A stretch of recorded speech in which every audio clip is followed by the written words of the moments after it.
Welcome back to today's economic news, where we dive deep into the stories shaping our world. Today, we are tackling a headline that has stirred quite the debate. Hillary Clinton blames TikTok for fostering anti-Israel views among young Americans. Yes, you heard that right.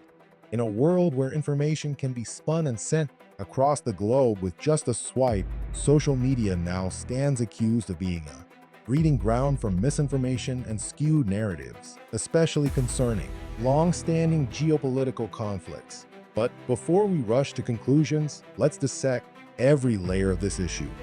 After all, this is not just about a comment made at a summit. This is about the very way our younger generations are digesting world information. Now, why should we care about what Clinton has to say? In her pointed criticism, she suggests that smart, educated young individuals are falling prey to the seductive nature of TikTok's bite-sized content. They are being misled, according to her, without the benefit of historical context or rigorous analysis. But let me ask you this. Is it the platform's fault, or is there a deeper issue here?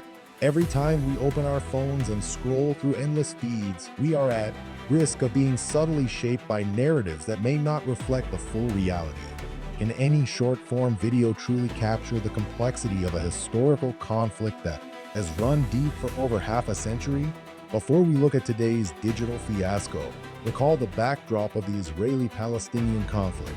This is not a story of yesterday. It stretches back to the mid-20th century.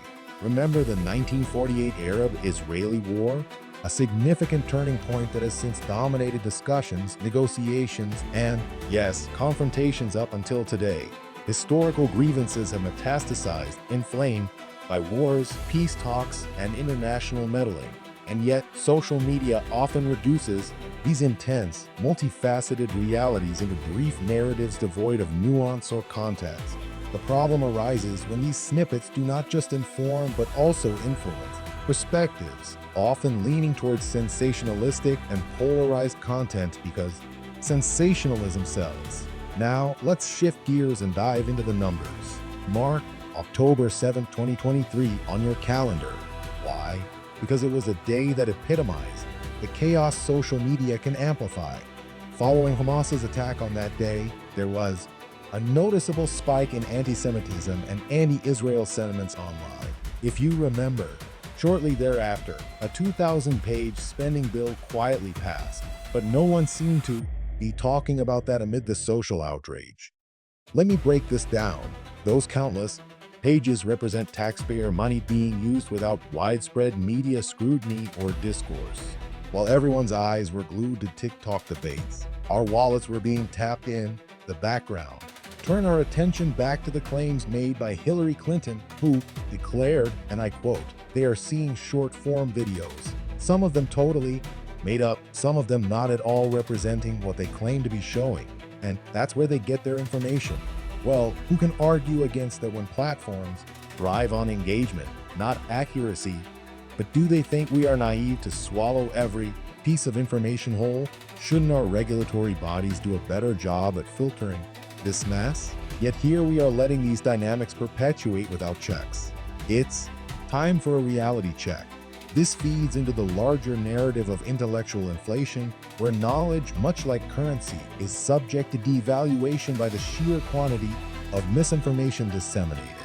Young people's understanding, once rich and full of potential, diluted by the onslaught of distorted content. Isn't this theft of one of the most precious commodities? Informed decision-making, and let's not forget the glaring incompetence of regulatory agencies incapable or perhaps unwilling to moderate this flow of so-called information. It's an ironic twist where platforms initially meant to democratize knowledge have become tyrants of intellectual freedom, stipulating what's worth our attention. As we steer towards the crescendo of this discussion, what does this all mean for the American dream, you might ask? It's simple. When the avenues for truth are muddled and misguidance runs rampant, that dream is obscured.